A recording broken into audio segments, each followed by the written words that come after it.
Right, it's Thursday, so in this episode we're going to answer all the questions about the fuel pump. Yep. Again, thank you very much to everybody who's given me advice and comments on the YouTube channel. It's really appreciated. Particularly, thank you very much to 720 million light years. I tried to Google it and see what the relevance of that is. I don't know, what is that, like the nearest inhabitable planet or something? Don't know. Anyway, he linked me to a German website, which was fantastic, and it explained exactly when this should work.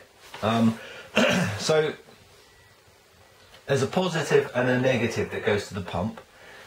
Obviously, negative goes straight to the battery, but the positive side of it goes to this little gizmo up here.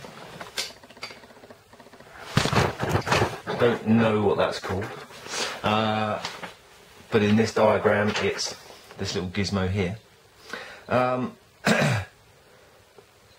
effectively it has a mains power that goes to it, obviously, so it's a solenoid, but the trigger wire goes to the ignition system. So the idea is that the pump will only pump when the ignition system is actually running. If it's trying to make a spark, that's the only time it will try and run.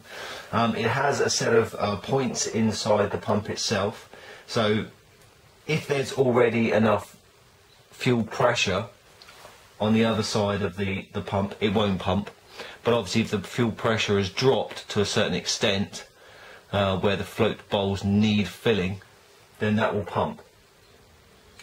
So again, putting it into relation to the Mini, it is exactly the same. It will only, I'm talking about the old-fashioned SU pumps. They'll only pump when they need to pump. However, they always turned on when you turn the ignition key on. This doesn't. This only pumps when you're trying to spark it. So the idea is, yeah, if you turn the ignition off or you drop it, you stall it or whatever, you don't have to turn anything off. As soon as the engine stops running, the pump will stop running, so it's a safety feature. So, I've been and bought some more fuel, and I'm going to play around and see what we can see.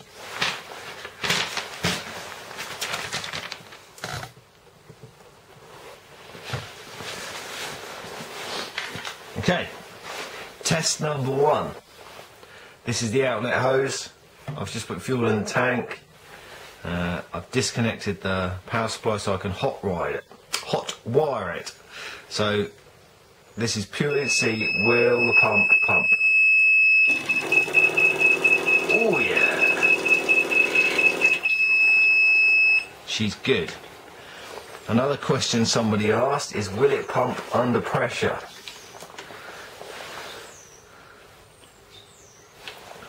So I'm thinking if I do a bit of that.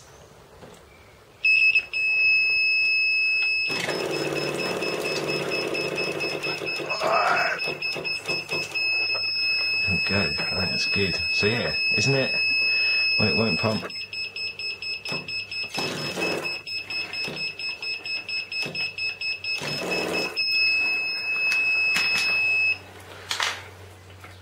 I'm going to say the pump is good.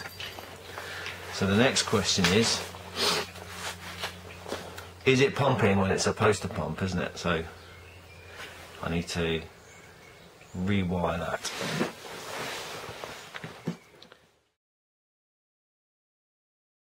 Okay, test number 3. And for you time travelers out there, yes, I did clean the blood out of the funnel. Right, so I'm going to turn the ignition on.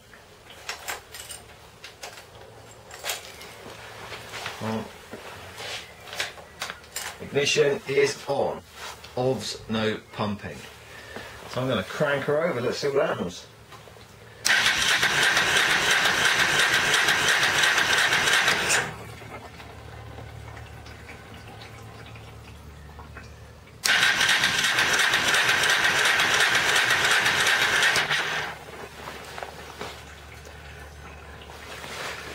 Okay.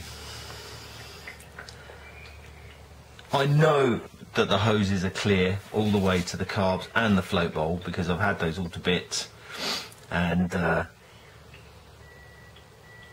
there's no issues there. So Dr. Kevin says I don't think there's anything wrong with the pump or with the associated electrical systems. So again, thank you very much to everybody that's gave me some comments and advice on the internet, because I really didn't know how that pump worked or when, but now we do.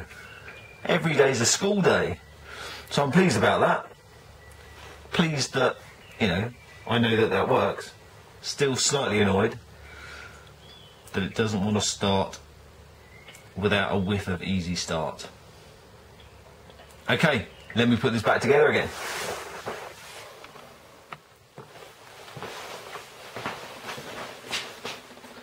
Okay.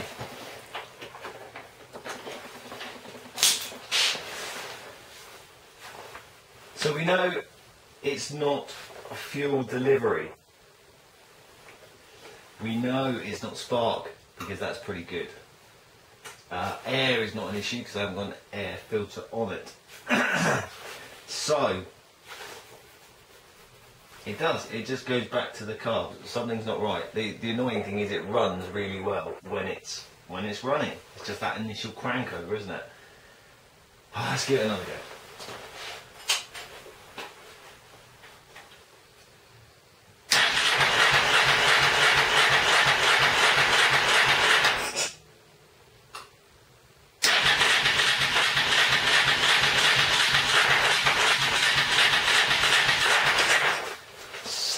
Okay, so are you ready for a revelation?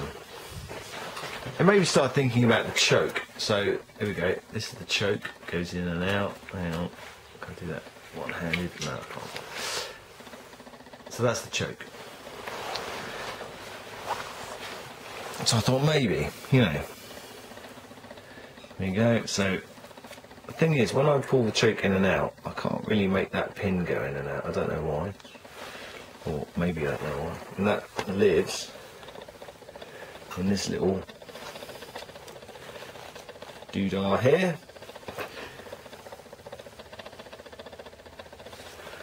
Yeah.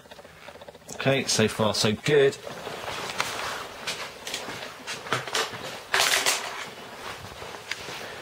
However, what the? Take this one off. Look at that. And then even worser, look at the corrosion in there. So A, there's not the pin that there should be, or that pin is actually in there in a big pile of crusty crud. Hang on, something's missing. Yeah, I tried to, I just couldn't do it in with the carbs in situ, so I went, right, they're coming out again. And here they are. So, I don't know if that's in focus for you, but this little hole here is where, which one would that be? Yeah, that's your starboard choke. And if you look in there, there's like a little hole where I guess that little pin went in and out. But look at the port side, look. Look at that.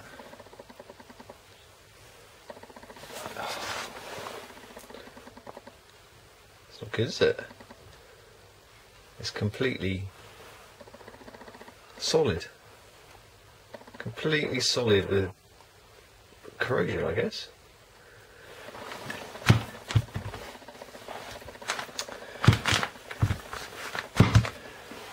So I'm going to call that quits for this episode. I'm going to tinker around with them, get it in there with the scraper and things like that. I'm probably going to order a new set of, no, I don't know what you call them, inlet manifold, rubber, whatever you want to call them, because the ones on there is so hard to get these carbs on and off. It really is. Off easy, on hard. And I've got a feeling because I guess they've just gone hard. These things here, these little rubber doodahs, you know, I guess they're to reduce vibration and stop the fuel from shaking up and aerating. But because it's a V, so like when you put the carbs in, you can't just go plop in. Like one carb's got to go in that way, and the other carb's got to go in that way. So it's a real sort of like in and twist action. And I think where these have gone hard, it makes it really difficult. And where they're hard, I'm guessing it's not going to make an amazing seal. So, depending on how expensive they are and how quick I can get a set, I might get a set of those. And if anybody else has any ideas about what I can do while these carbs are off, please leave a comment below. I know somebody did, I'll have to do some research, somebody did a few, I think it was episode 2. Someone said, oh, have you done this and set that? No, and easily I can definitely say I haven't, because I have no idea what you were talking about. So next episode, it's all about carbs. So until next time, ta-ta for now.